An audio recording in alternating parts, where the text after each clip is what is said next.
football. Enid Plainsmen Football with Steve and Steve. Hello again, and welcome to Plainsmen Football 2018, along with Coach Steve Hayes. I'm Steve Kime with the City of Enid. Welcome to Coach's Show with Steve and Steve, Week 3. Wow, how fast time goes, Coach. I know. You had a so-called Friday night off, which we know is not really an off week, but at least you officially didn't have a game, but there was preparation. Talk to us about the preparation. What took place last week in practice? Well, Monday through Wednesday, we started working on Bishop McGuinness based on the data that we had, and so we had 3 really good practices, I thought. Thursday, we surprised the kids and took them bowling at Oakwood, and so we had a little team competition in bowling. I divided up into teams and had fun, and some of our summertime Summer Pride winners got their reward of a barbecue dinner, and so they got to eat their barbecue dinner and get awarded. And so I wish my high school coach would have been that. I know, creative. I know, we've got it pretty good here. Nice. And then Friday we do an annual fair day during our bye week, which is basically just a bunch of physical challenges and competition that we name after fair rides. And so we did that on Friday, and then all the coaches headed out to Scout Westmore and Bishop McGuinness because those are our next 2 opponents. And it was certainly a rainy Friday night across the state. It was miserable. Pretty miserable for a lot of folks. Yeah. And, well, Coach, I understand that you had an opportunity. I know that you're pretty much plugged into Fellowship of Christian Athletes. You had an opportunity to go to Stillwater at Oklahoma State on Saturday. Yeah. Speak to an FCA group. Tell us about that experience. FCA, they hold great events both at the OSU and OU games, and this week it was at OSU. It's called FCA Game Day, and students from all over the state of Oklahoma come in, and they have some game activities in the front, and then a speaker, and they feed the kids, and then provide a game ticket, an opportunity to go to the game, and just a great fun event. It's pretty laid back, but opportunity to share with the kids, and I was fortunate to be able to share with them this weekend, and I really enjoyed it. A little bit about my faith and how I came to faith and how important it is to me in my life. It was a good weekend. Great. And the event where you were speaking at, where was that at? That's held in the Colvin Recreational Center. Okay. The huge gymnasium. There's probably 350 kids there, 350, 400 kids, and some adults as well. They're sponsors. I had them come as far as Durant. So they literally were from all across the state. And Durant's halfway to New Orleans. Yeah, so that's a long ways. That's right. Well, congratulations. Glad that you got to represent the Enid community and Enid High School in doing that. Thank you for doing that. Mm-hmm. Well, thank you again for joining us on Week 3 of Plainsmen Football. We don't really have playbacks or highlights to share with you, but we're going to feature an extra student athlete this week on the Coach's Show, and we'll have our first athlete right after this.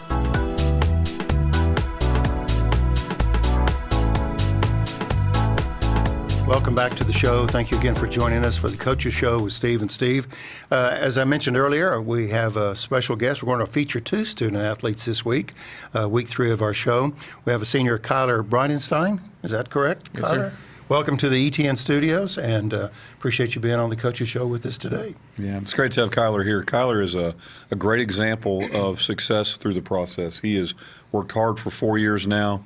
And really, this is his first year full-time as a varsity starter. He played some last year due to injuries, stuff like that, but he earned a full-time starting position this year. And really, it's a byproduct of the incredible work he's done over 4 years and how he's transformed himself as a football player and physically. Kyler's also an outstanding student. He's got outstanding grades and very high test scores, and so this will be somebody we hear about for a long time. You know, Kyler, talk a little bit about what you play in football and what that involves. I play center and offensive line as a whole. Mm-hmm. And at offensive line, it's really technical. You need to know what to do. You need to know what the people around you are doing, and you need to trust those people so you know what you're doing and how you need to do it and what the defense is doing so you know where they're going.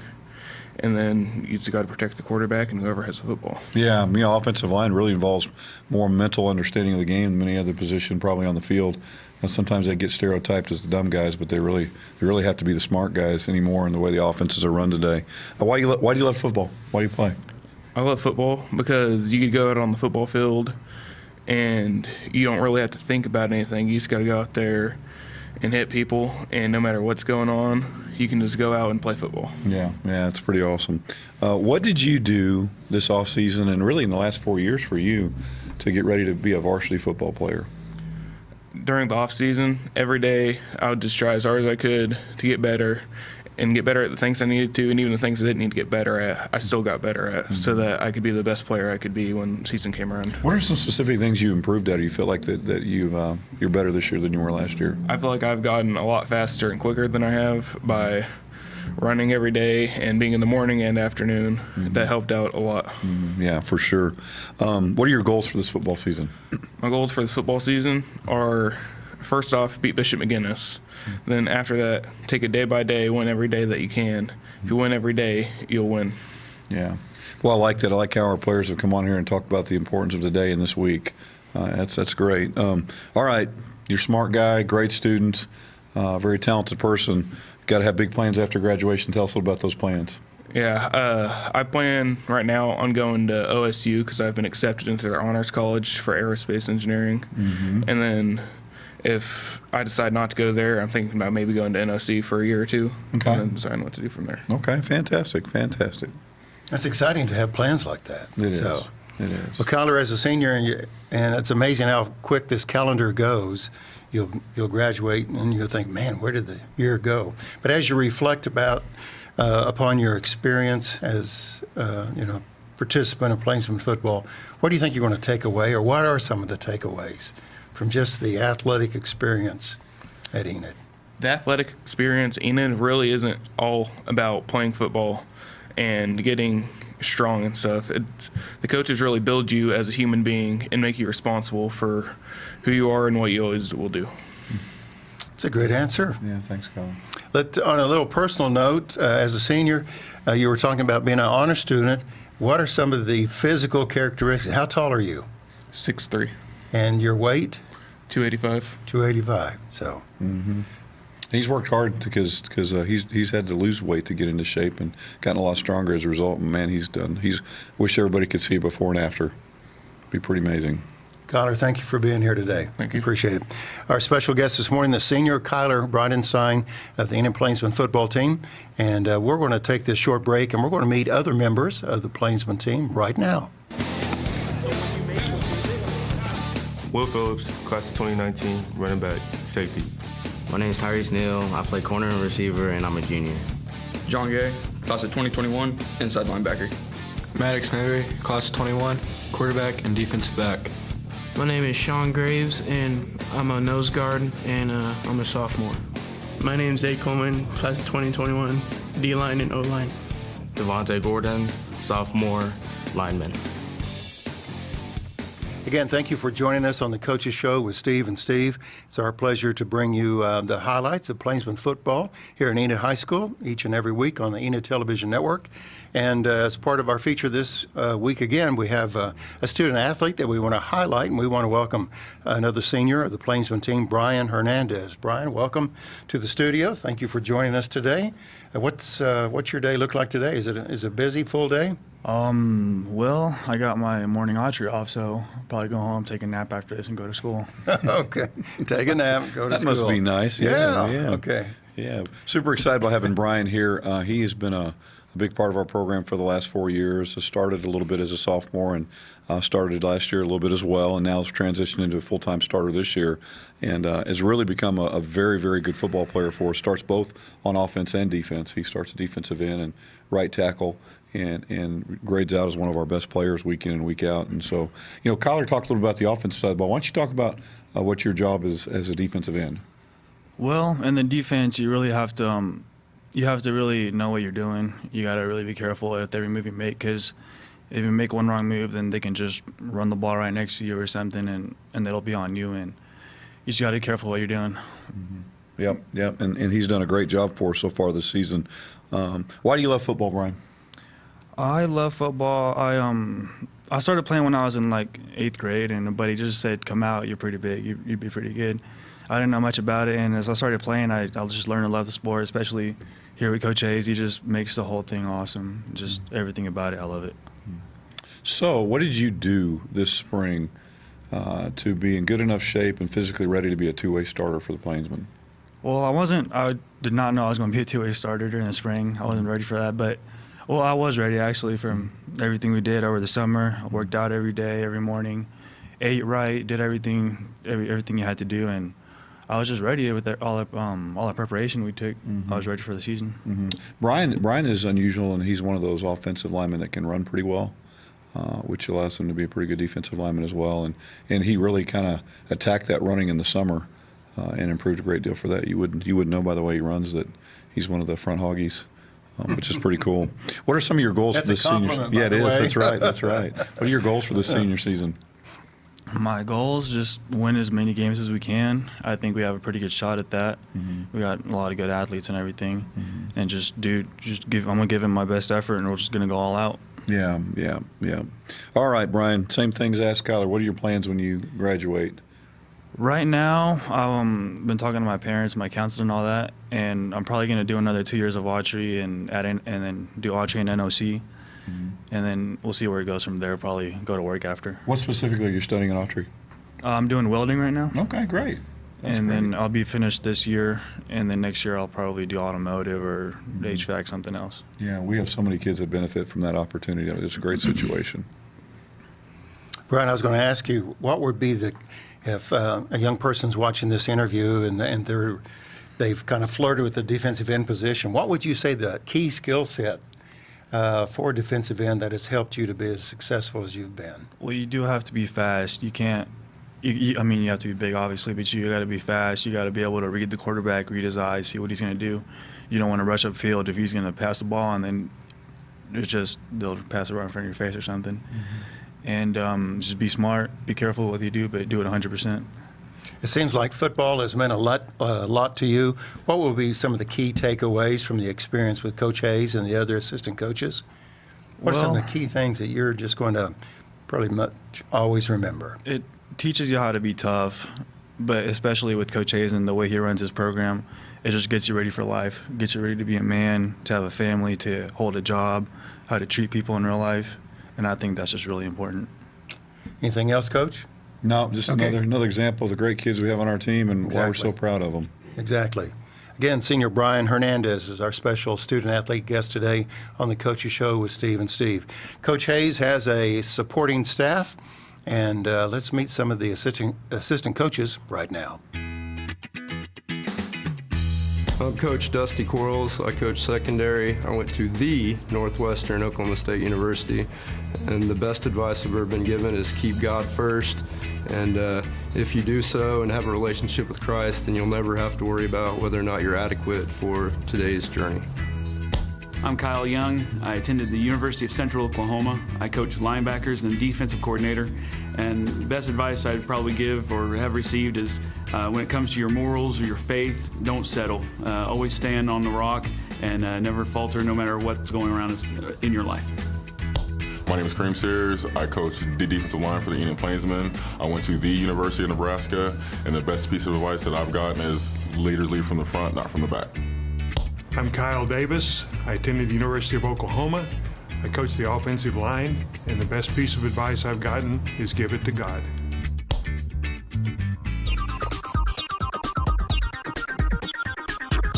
Again, thank you for staying with us on the Coaches Show with Steve and Steve. We've moved now into our segment called Chalk Talk, the X's and O's of the program. We talked about the wide receiver, and I think we talked about the free safety or the safety position last week. And, Coach, this part of the segment of the show, we're trying to identify particular positions. And this week, we're on the defensive side of the ball. We're going to talk about the linebacker. If you would, kind of define for us, if you would, in layman's terms, the linebacker's role and really the physical attributes you need for a linebacker. Sure. Because they seem to get run over a lot. Well, if they're not careful, they do. That's for sure. They get a lot of attention. Linebackers are kind of the quarterback of the defense. They get people lined up right, make calls, make sure we declare offensive strengths correctly, which offensive strength is which side does the offense have more people than the other, basically. Yeah. And the defense lines up accordingly. And it's their job to make sure that we line up right and people line up where they're supposed to. You know, from a skill set standpoint, a linebacker has to be that blend of kind of a strong safety where they have to run and be able to cover people in space, but they also have to be physical enough and strong enough to step up in the box and make tackles and take on lead blocks and take on offensive linemen, because they'll get blocked by offensive linemen quite often. And so it really is a kind of a hybrid type person who's athletic enough to run and and play in space, but also is physical and strong enough to take on some of the big blockers and make tackles as well. Most defenses design their defensive line to keep their linebackers free so that they can run and make tackles, and so they have to be the best tacklers on the team because defenses are really designed to give them that opportunity. And so if you have a kid that when they have that opportunity can't make that play, usually you have to find somebody else to do it because you're creating those circumstances. Defensive linemen are like offensive linemen. They don't get a lot of credit because they engage blockers so that other guys can make plays, and those are the guys that need to be making the plays. Sure. Yeah. Can you kind of give us a different definition? Sometimes you hear the term inside linebacker, weak side linebacker, strong side. Sure. Kind of explain to us the difference there. Sure. An inside linebacker is a guy that's going to play within the offensive line framework, and so they're usually tackle to tackle. Yeah, they're perhaps usually lined up over the offensive guards. And when they say weak or strong linebacker, it's Mike or Sam or Will. They're talking about where they line up relative to the offensive strength, and so a lot of times the Mike will line up on the side where the offense is strong, and the Will line up on the side where the offense has fewer people or weak. And depending on a defense's terminology. And so, where they line up is very, very orchestrated. And what they're looking at and what they read, a lot of times linebackers will read guards, linemen, and if a guard will pull, they'll chase because it's taking them to the ball. Sure. A lot of times they read fullbacks on pass drops, so they're going to look for receivers or read quarterbacks' eyes, depending on the defensive scheme and what the defensive coordinator does. And so there's a lot of mental training that goes with it as far as knowing what to recognize and teaching your body to react quickly to that recognition as well. You've identified the linebacker as the best tackler on your team as in regard to skill set. Let me ask you this. How do you develop that individual? They're the best tackler on the screen. Undoubtedly, they got to keep their strength up, the weight up. Yeah. What else do you develop? This year especially, we have created a 10-minute tackling period before practice that we do every day because we've really felt like in the past couple of years that's been a deficiency for us. We haven't been great tacklers, and it's a skill that you can learn, but it's like anything else, it takes a lot of repetition. And I think that's one of the big reasons we're playing so much better on defense this year is we are so much better at tackling people. Where last year we would come up and make contact and not be able to make the play. This year when we arrive at the scene, the play's over. And that's a big difference. And I just think it takes a lot of work. It takes a lot of work placing your head on the proper side of the body. It takes a lot of work at aiming points as far, we really want to tackle through people's thighs, take their legs away, because when you don't have your legs, you can't run. And to squeeze those legs and to roll. And so we're very, very specific in what we're asking the kids to do. And it's really, really cool when you see them doing it on video, doing it right. Our player position on Chalk Talk this week is the linebacker. Now we're going to take another time out and meet more members of the Plainsmen football team. Coming up next is What Were You Thinking? We'll do that right after this. I'm Titan Steven, class of 2020. I play quarterback and wide receiver. Ronan Ford, 2019, D-line. Arion Levy, class of 2019, linebacker. Johnny Villa, 2021. I play running back and outside linebacker. Taylor Fry, class of 2021, O-line, D-line. My name is Chris Skidmore, class of 2020, and I'm a kicker. My name is Dylan Gaw. I play linebacker, and I'm class of 2020.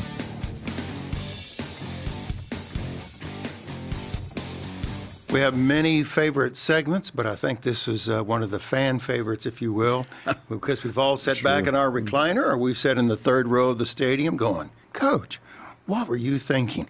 If you have a question on what Coach Hayes was thinking, send an email to asksteve@enid.org, ASKSTEVE@enid.org, and we'll have Coach Hayes answer what was he's thinking. Okay, Coach, earlier in the program you mentioned something about taking the team out bowling. So what were you thinking? A lot of people handle their bye week differently. I think variety in team building is a big part of having a successful season, and so we created a competitive environment where the kids competed. As a matter of fact, the winning team, which we'll announce this week based on their group scores, we'll get to eat first at all of our team meals for the rest of the year, and so we try to. So they eat first. Oh yeah, and that's a big deal, and so want them to be able to compete in different environments, but also want to have some time where we laugh and have some fun together and build up our relational bank account. And we had such good practices Monday through Wednesday. It was really a worthwhile event and a little bit shorter day for the kids and help us to heal and put our bodies back together after 2 good days. Sure. Well, Coach, we want to talk a little bit about the schedule here in just a few moments on the screen as we're discussing. You know, there's kind of the warm-up before district. You have your, preliminary games, if you will, just to kind of get the season going. Yeah. And as you see on the screen, you got the remainder schedule. What can you tell us about the district schedule coming up? Well, we went scouted Friday night, and part of the group went and watched Westmore, and I was part of that group, and really wanted to we hadn't played these teams before. And I'm trying to remember who Westmore played. Southmore. Because I saw some of the playbacks over the weekend. Big rivalry game for them, and man, the first 15 minutes of the game, it was just pouring. It was probably fun to play in, but not very much fun to sit in the stands and watch. Right. Just got to tell you. But we haven't played any of these teams before that we're getting ready to play because of the new district alignment. And so we've got a lot of learning to do as we prepare to play them. And so it was good to go lay eyes on them, kind of see their athleticism, their strengths and their weaknesses, and what they're thinking philosophically on both sides of the ball. And it was a very valuable night. It was nice that we had a bye and were able to go out there and watch those guys play a rival, because in those rivalry games you're going to see teams at their best. Sure. Their kids giving their best effort, and that certainly was the case. And they showed a lot of resiliency. They got behind 14-0 right off the bat, and then ended up coming back and winning pretty handily. Had kind of a Hail Mary right before the half that tied the game up at 14, and then the second half they dominated. Coach, you realize that your opponent is also scouting. It goes both ways. Sure. They're looking at opponents that you have played and so forth. Yeah. But what are the key takeaways when you go on a scouting? Let's say you went to Moore, Oklahoma to look at various teams. What are the key objectives, I guess I should say? Well, I think when you go scouting like that, it's because you don't have the video and you can't watch it over and over and study it. It really is more general type things, and so you can walk away and say, what players are they really interested in getting the ball to? Who are their go-to kids? Who are their playmakers on defense? What are their basic alignments and formations on defense and offense? And how do they want to attack? Westmore, based on what we saw last Friday night, they really want to throw the football. That first and foremost, they want to throw the football. They like to put it in the air. Defensively, they want to bring people. We're going to see a game against them where they're going to bring 5 or 6 people, try to get to the quarterback and put a lot of pressure on you to hopefully have you make mistakes. And so we're going to have to prepare for that type of pressure. Physically, they're athletic, but they're not very big. But they've got some pretty good athletes, and so we'll have to come up with a plan to deal with their athleticism. I like coming right at them because they're not that big, and we are in the front. Our offensive and defensive lines are pretty big, and so I think they've got great speed, and the best way to attack speed is to run right at it. And so that'll definitely be part of what we look at when we start game planning them next week. And we look forward to that kickoff this coming Friday night when McGuinness comes to town. We'll talk about McGuinness here a little bit more in just a few moments. But we need to take this short break and meet, again, some more members of your supporting staff. Let's meet more assistant coaches of Enid Plainsmen for 2018. Coach Cameron Condor, coach quarterbacks, offensive coordinator, attended Grand Canyon University, Phoenix, Arizona. Best advice, be yourself. Don't worry what others are thinking about you. My name is Coach Jake Hayes. I attended school at Evangel University in Springfield, Missouri. I coach wide receivers for the Enid Plainsmen. I teach PE at Hayes Elementary, and the best piece of advice I've ever received is anything worth doing is worth doing right. I'm Coach Chad Miller. I graduated from Southwestern Oklahoma State University. I coach safeties for Enid High School. The best advice ever given to me was by my grandfather. He always told me if I wanted something in life, I would need to earn it through hard work. Hello, my name is Wes McGill. I graduated from the University of South Dakota and North Dakota State University. I coach linebackers, and some of the best advice I've been given is proud men don't complain, they find solutions. Again, thank you for staying with us on the Coaches Show with Steve and Steve. Special thank you to the men's department at Dillard's for providing the wardrobe for Coach Steve Hayes during the Coaches Show this season. So we appreciate the men's department at Dillard's really making you look very GQ there, Coach. Right. We also want to remind you see the Barry Sanders bobblehead doll and also the tailback chairs that we have. There are 2 that will be given away, and as you're watching this program, all you have to do is go out to the mall, go to the store on deck. Our friends Gary Williams and Jeff Williams and the group, they've provided these in support of Enid Athletics, if you will. All you have to do is fill out an entry form. There's no purchase necessary, but go to On Deck, fill out the entry form, and at the end of the Coaches Show, the season, if you will, we're going to draw out 2 names for the 2 chairs that we have, and then Coach Hayes will draw out the name for the winner of the bobblehead doll, the Barry Sanders bobblehead doll. So again, it's very simple. Go to On Deck at the mall and fill out an entry form, and you could win one of those tailgate chairs and also the Barry Sanders. That's one. Are we eligible to win? We are not eligible to win. Okay. That is a great question. We cannot stuff the box. All right. Gary will notice if we're in that store numerous times. Again, no purchase necessary. Just show up, fill out the entry. Okay, real quick, Coach McGuinness, what kind of game are we going to see this Friday? McGuinness is a fun team to play because they're so disciplined in what they do, and they're well coached. They have good athletes, but more than anything else, they do things a specific way. Got great tradition. They're fun to game plan for because you know what they're going to do. You can pretty much figure out what their rules are because they are so well coached. That's kind of the trade-off of that. And so I'm looking forward to finishing up our game plan this week and preparing to play Friday night. I think we match up very well against them this year. Players for them to watch, they have a running back, number 2, Dominic Richardson. They also put him at quarterback some, kind of a wildcat type situation. Extremely athletic, one of the better running backs in the state. Our game will feature probably 2 of the top 5 running backs in the state between Will and Dominic Richardson, and so that'll be a great matchup. They have a really good defensive end, number 9. He'll be very noticeable when you come to the game. Physically, he's about 6'3", 235, and can run like a deer, and so he's kind of a Division I type talent as well. And so it's going to be a fun night of football. I really like where we're at right now as a team and how we've prepared. I'm going to be really excited after a great week of practice to play this game and to get past the bye week and get back into the schedule. So we have a home game this Friday night. Kickoff is 7 o'clock at Selby Stadium. Oklahoma City McGuinness comes to town to play the Enid Plainsmen. We want to take this break to look at some of the airing times for the Coaches Show throughout the week. We'll have a closing word right after this.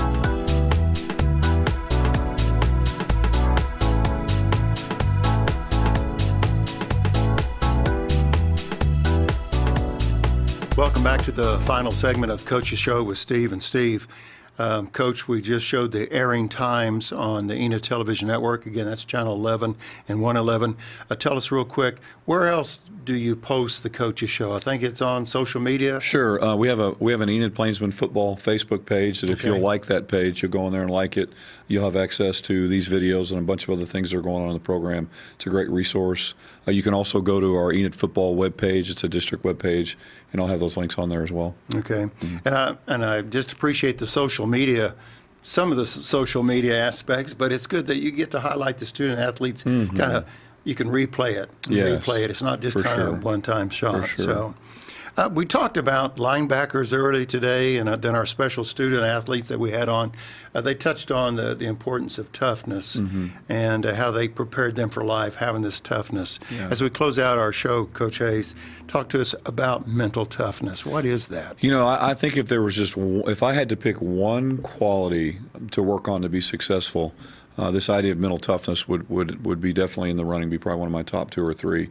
I think if you have an attitude of I'm not going to give up, I'm going to find a way, and I'm going to figure this out, and you're never going to let go of that rope. I think, success is grounded in that, and so much of what happens in our society today is people want to press the easy button, to quote a commercial, and really great things aren't behind an easy button. Great things are behind the perseverance and willingness to sustain and push and grow through that and that process. And I want our kids, when they leave here, to have great marriages because they persevere in the hard days, and to be great dads because they persevere when their kids are making poor choices. Just all the things that go with it. When the job's tough and the boss isn't doing the right things, you persevere. You stick it out and you do what's right because at the end it's worth it. And so, I really, really hope that when it's all said and done, we graduate kids that are physically and mentally tough and just have the strength to hold on to the things they think are important without compromise. And there's an old adage that says, if it was easy, everybody would be doing it. That's right. That's right. Coach Hayes, I enjoy our weekly visit. Thanks for being here today. Thank you. And thank you for being with us today on Enid Plainsmen Football for 2018, the Coaches Show with Steve and Steve. 7 o'clock kickoff this Friday as McGuinness comes to town to play the Plainsmen. We'll see you then at kickoff. Have a great week, everyone.